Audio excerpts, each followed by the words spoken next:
Hey guys, today we're going to learn lots of words with Assassin's Creed. I believe playing video games is a great way for you to learn new words. And this video game, Assassin's Creed, is replete with good vocabulary to learn.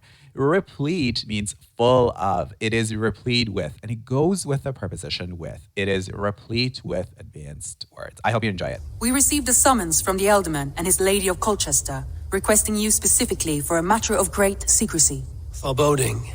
The first word of this conversation between Eivor, the main character, and his commander is foreboding. He says, this is foreboding. It is ominous. So that's another good word to learn. Ominous, unpleasant. When you hear a piece of news that you believe will not say anything positive about the future, you could say that is foreboding. And who is this Ealdorman? One of King Alfred's lackeys? Okay, so one of his lackeys. Who is a lackey? This is a person who will do anything for you. For instance, they will fetch you coffee. They will run your errands, do all your tasks for you. Maybe because they get paid, they are given a lot of money, or maybe because they just love you so much that they will never object to what you say, which is not that great either, because we all want people around us who give us feedback. So is he one of the king's lackeys? Lackeys. Let's go back and hear that word again. Lady of Colchester, requesting you specifically for a matter of great secrecy. Foreboding. And who is this Ealdorman? One of King Alfred's lackeys? According to my scouts, he is a man who cares more for his own indulgences than the safety of his people. He cares more about what satisfies him very much, his indulgences. The verb indulge, it means to take pleasure in something to a great extent. So for example, you could say, I sometimes indulge in fast food. I eat a lot of fast food. It gives me a lot of satisfaction. So indulge is the verb and indulgence is the noun. So this person cares more about his own pleasure, his satisfaction, than the safety of his people. Approach with care. Okay, we have just pledged our allegiance to this particular mission. An alliance in Essexe would be invaluable.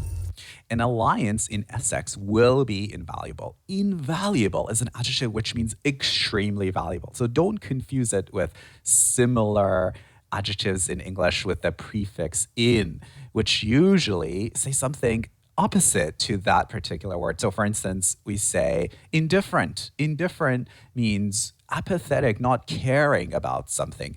But in this case, invaluable actually means very valuable, invaluable. So this alliance, this connection, our bond is extremely invaluable. It is very, very valuable. But go with caution.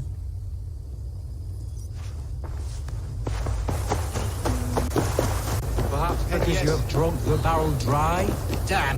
Okay, so there is a conversation here taking place, and we're going to secretly listen to this conversation. The phrase that we're learning is to listen in on. We're going to listen in on this conversation. There are two prepositions there, to listen in on. And you may also want to learn the verb eavesdrop. So we will eavesdrop. We will listen, but we will be a little discreet. We will not want them to figure out that we are listening in on that conversation. Beer, Stan.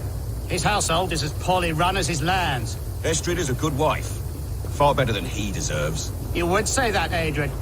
Your wife acts like a sow in a skirt. My sweater run is a worthy woman, you coxcomb.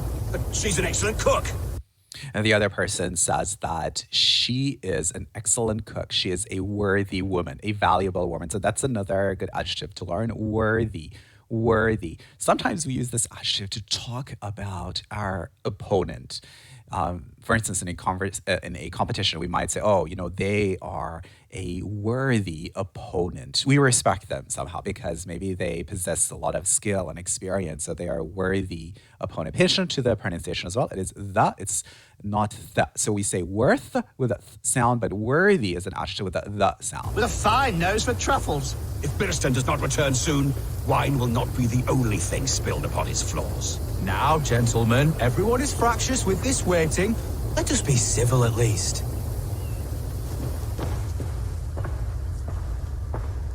Lord? Ah, a heroic-looking Dane in our midst. I'm looking... In our midst. It is Old English. It just basically means among us. And everyday language is a bit different these days. So we don't use that type of formal language as often. So you might just say among us. But it's good to know what it means. In our midst. Midst. For Bearston, the alderman of the Shire. Our lord is not at home, but his wife is receiving visitors upstairs in her usual fashion. If you speak with her, pass on that we've run out of ale. So they have run out of ale. They don't have that type of alcohol anymore. Now we're going upstairs. Disrespect you, lady.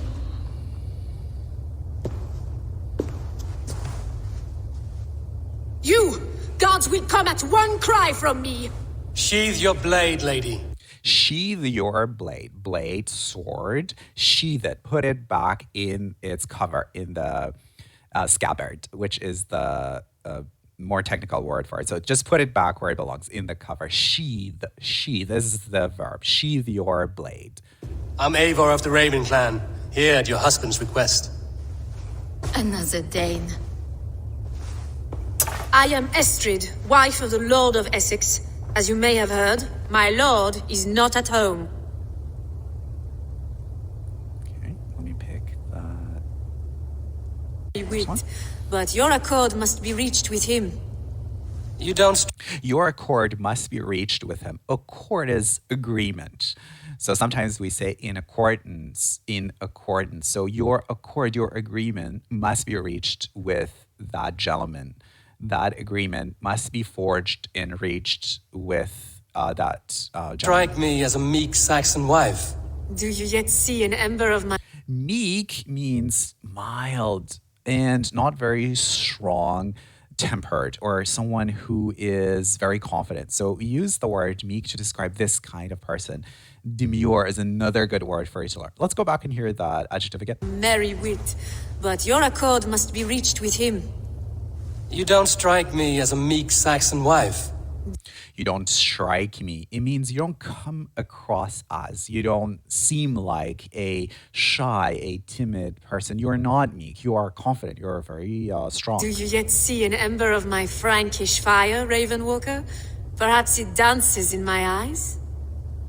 Can you tell that I am this confident person, this bold woman, because of the way that I look? Can you see it in my eyes? I'm wary of rounding up Saxons. Is your husband stolen, drunk, or wayward? I'm wary. I'm wary means I'm tired. I'm tired of rounding up these Saxons. Weary means tired. I'm sick of it. I've had enough of it. Fire, Ravenwalker? Perhaps it dances in my eyes?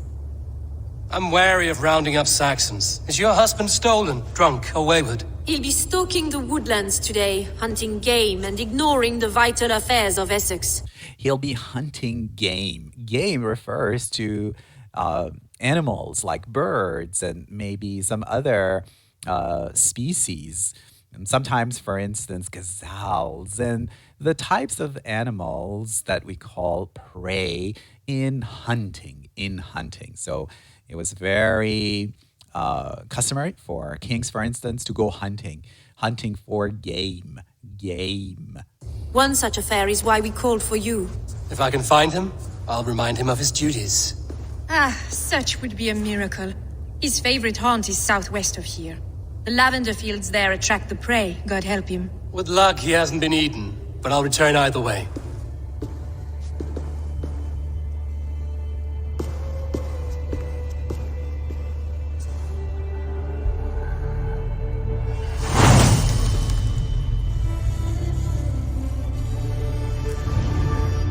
Patience is a godly virtue, Adred.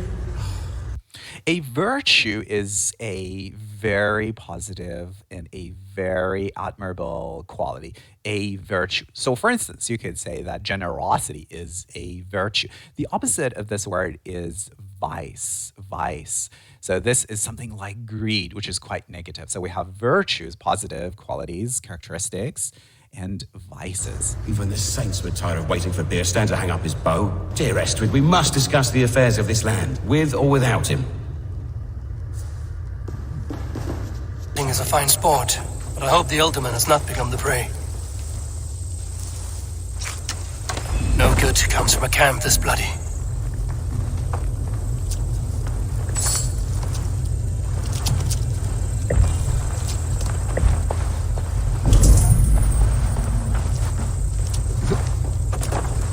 caught off guard as they supped. They were caught off guard. They were all of a sudden attacked. They didn't see that coming. They were caught off guard. So we're just investigating this camp. We're trying to figure out what happened there. And he says they were the people who were staying at this camp were caught off guard. They were shocked. They were taken by surprise. Remains of the hunting party. This one was savaged by a large animal. You can use the word savage as a noun, a wild thing and a wild entity, a beast, but you can also use it as a verb, and that is to do wild things and to kill and to pillage. And it typically goes with a direct object, so to savage something or someone.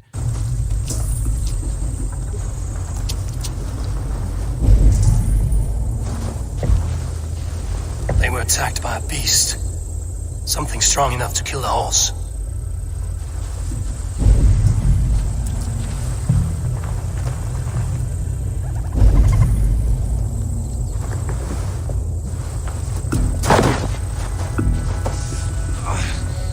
Some large prey left these tracks in the grass. The hunters were prey to a large beast or two. I can only hope that Bjersten still lives.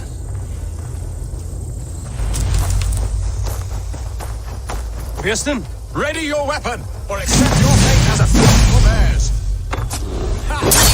Fight to the death. So a couple of swipes. A swipe is a movement where you hit someone or something with your sword in this context. So just a couple of slashes, hacks and slashes, a couple of swipes there. Anyways, if you want to find out what happens in this story, you may want to play Assassin's Creed. I hope you've learned a couple of words with me from this video lesson. Catch you.